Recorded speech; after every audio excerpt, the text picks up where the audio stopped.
L'hémorragie digestive se définit par un saignement actif au haillon CD dont l'origine se situe dans l'appareil digestif, tube digestif principalement et exceptionnellement les voies biliaires ou pancréatiques. On distingue les hémorragies digestives hautes dont l'origine se situe en amont de l'angle duodéno-jejunal et les hémorragies digestives basses dont l'origine est en aval. Les hémorragies digestives aiguës restent l'une des grandes urgences en hépatogastroentérologie et un motif d'admission fréquent en milieu de réanimation, pouvant mettre le pronostic vital en jeu par son abondance, sa répétition ou sa fréquence. C'est un symptôme dont les étiologies sont multiples et fréquentes. Elle nécessite une prise en charge multidisciplinaire médico-chirurgicale, associant au minimum l'urgentiste et le gastro-entérologue, parfois le radiologue, le chirurgien ou le réanimateur, pour obtenir une stratégie diagnostique commune optimale. En sémiologie, on distingue l'hématémèse, qui est une hémorragie extériorisée dans un effort de vomissement.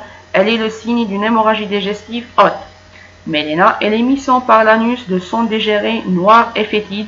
L'origine de l'hémorragie est alors en règle générale située en amont de l'angle colique droit.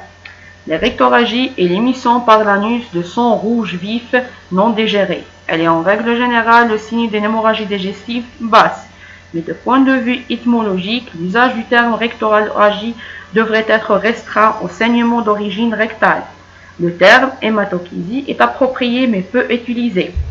Il désigne un saignement rouge issu de l'anus, fait de sang non digéré et accompagné de sel. L'hématochézie caractérise l'hémorragie digestive basse et peut également se voir en cas d'hémorragie digestive haute. L'hémorragie est occulte révélée par la recherche de sang dans les selles, test hémoculte positif, ou une anémie microcytaire ou une carence martielle. Un saignement massif sans extériorisation est généralement dû à une hémorragie artérielle. Cette présentation clinique est très grave. Elle correspond à un tableau de choc hémorragique, dépisté par une sonde gastrique ou un toucher rectal.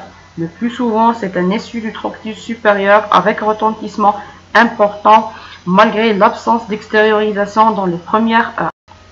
Ce qui n'est pas une hémorragie digestive peut être une épistaxis déglutie, ou une hémorragie d'origine buccale, peut-être une hémoptésie, des vomissements fécaloïdes, des aliments ou boissons colorées ou une supplémentation en fer. Parfois, c'est un saignement gynécologique chez la femme. Donc, pour confirmer le diagnostic, soit l'hémorragie elle est extériorisée et on assiste à l'épisode. Parfois, le diagnostic il n'est pas évident. Donc, la mise en place d'une sonde gastrique permet d'avoir soit du sang rouge vif qui est signe d'une hémorragie active, soit c'est un sang de couleur marron qui est signe d'une hémorragie qui a cessé, soit parfois le liquide est clair. Donc, l'hémorragie a cessé et le diagnostic est confirmé par la présence de méléna, soit ce n'est pas du tout une hémorragie digestive. La première étape du diagnostic étiologique consiste à localiser la lésion par rapport à l'angle de traite, en fonction des données de l'interrogatoire et l'examen clinique. À l'interrogatoire, on recherche les circonstances, l'horreur, l'abondance d'extériorisation, notion de douleur thoracique, épigastrique ou dyspnée, les facteurs de risque à type de prise d'ANS ou d'AVK, les signes cliniques à la recherche d'une pâleur, marbrure, sueur, trouble de la conscience, un état de choc. L'examen, il y a des signes d'hypertension portale ou d'insuffisance hépatocellulaire à type d'angiome stellaire, circulation collatérale, hépatosplénomégalie, ictéro-acide. Pensez plutôt à une hémorragie par rapport aux ruptures des varices œsophagiennes. L'examen, parfois, il est pauvre ou il y a une vague gêne épigastrique, évoquant une autre cause. Un hémogramme est réalisé en urgence avec un bilan d'hémostase, un bilan rénal et un hémogramme. On va demander une radiographie du thorax, un ASP à la recherche des signes d'occlusion de perforation, un TDM abdominal est utilisé lorsqu'une source d'hémorragie tumorale au niveau de l'intestin grêle est suspectée. L'angioscan est également utilisé si la source de l'hémorragie n'est pas détectée par endoscopie. Une angiographie sélective cœliomésentérique avec embolisation peut être utilisée en cas de saignement avec instabilité hémodynamique après échec de l'identification de la source de l'hémorragie et son traitement par voie endoscopique. La scintigraphie au globule rouge marquée au technicien 99 décèle une source d'hémorragie si le saignement persiste et que le débit de saignement est supérieur à 0,3 ml par minute. La scintigraphie au technétium est utilisée lorsqu'un diverticule de Meckel est suspecté d'être à l'origine de l'hémorragie digestive. La fibroscopie œsogastro-duodénale est un examen clé. Elle doit être réalisée par un endoscopiste habitué à l'urgence après rétablissement de l'état hémodynamique. Elle permet d'identifier les lésions d'origine, évaluer le risque de récidive et pratiquer des gestes d'hémostase.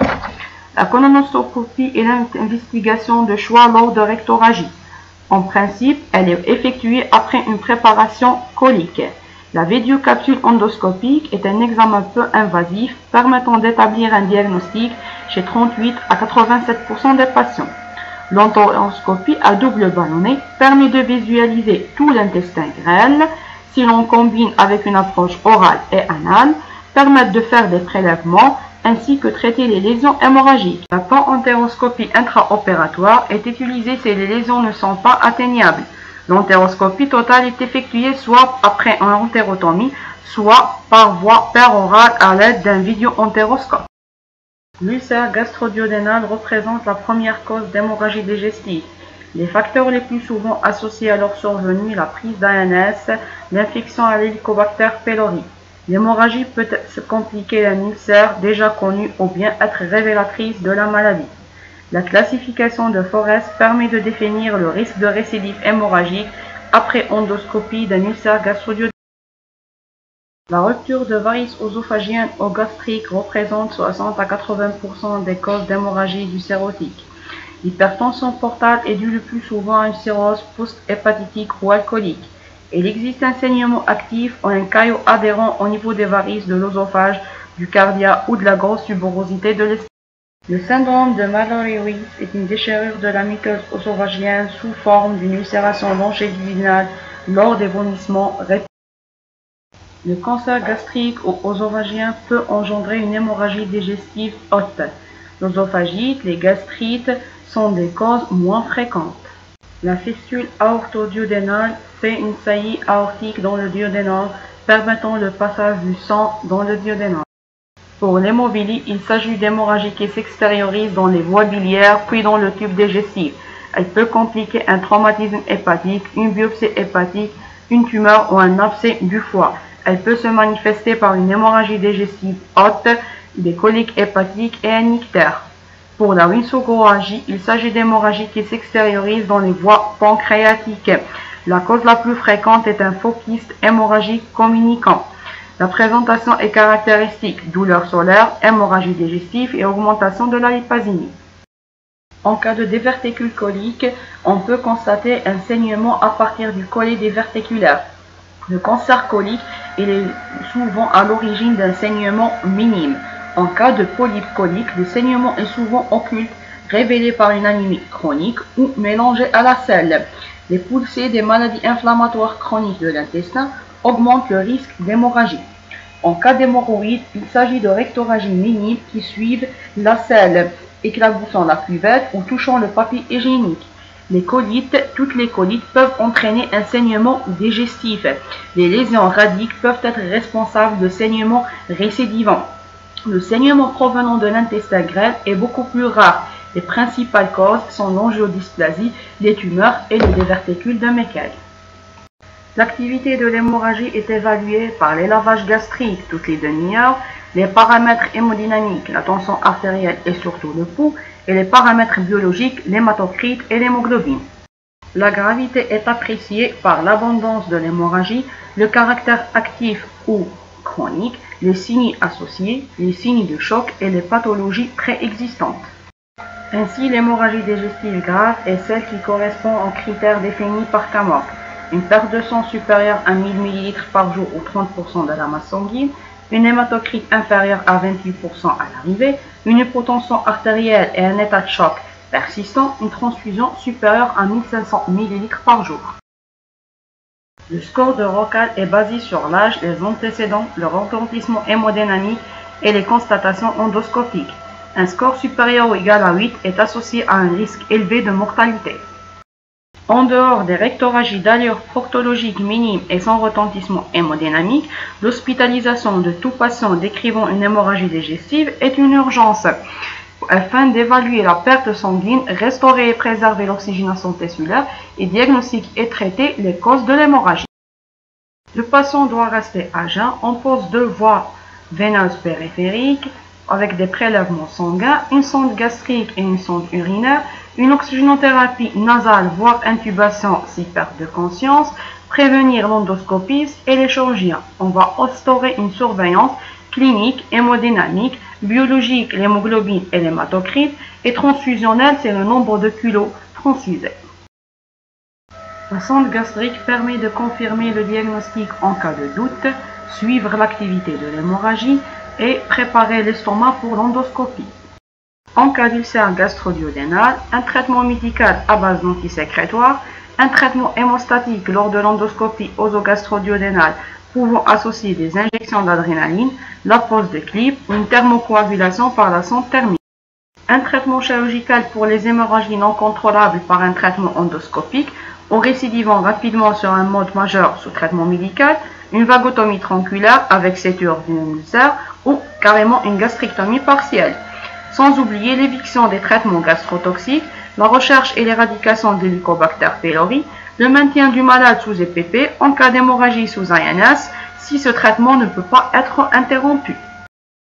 Pour les hémorragies liées à l'hypertension portale, un traitement hémostatique à base des médicaments vasoactifs par voie veineuse dans tous les cas, une antibioprophylaxie systématique après un bilan infectieux, prévenir l'encéphalopathie hépatique par la prescription de laxatifs osmotiques, une hémostase endoscopique associant les scléroses ou l'injection de colle. Une hémostase mécanique par un tamponnement par une sonde hémostatique aballonnée type Blackmore ou Linton.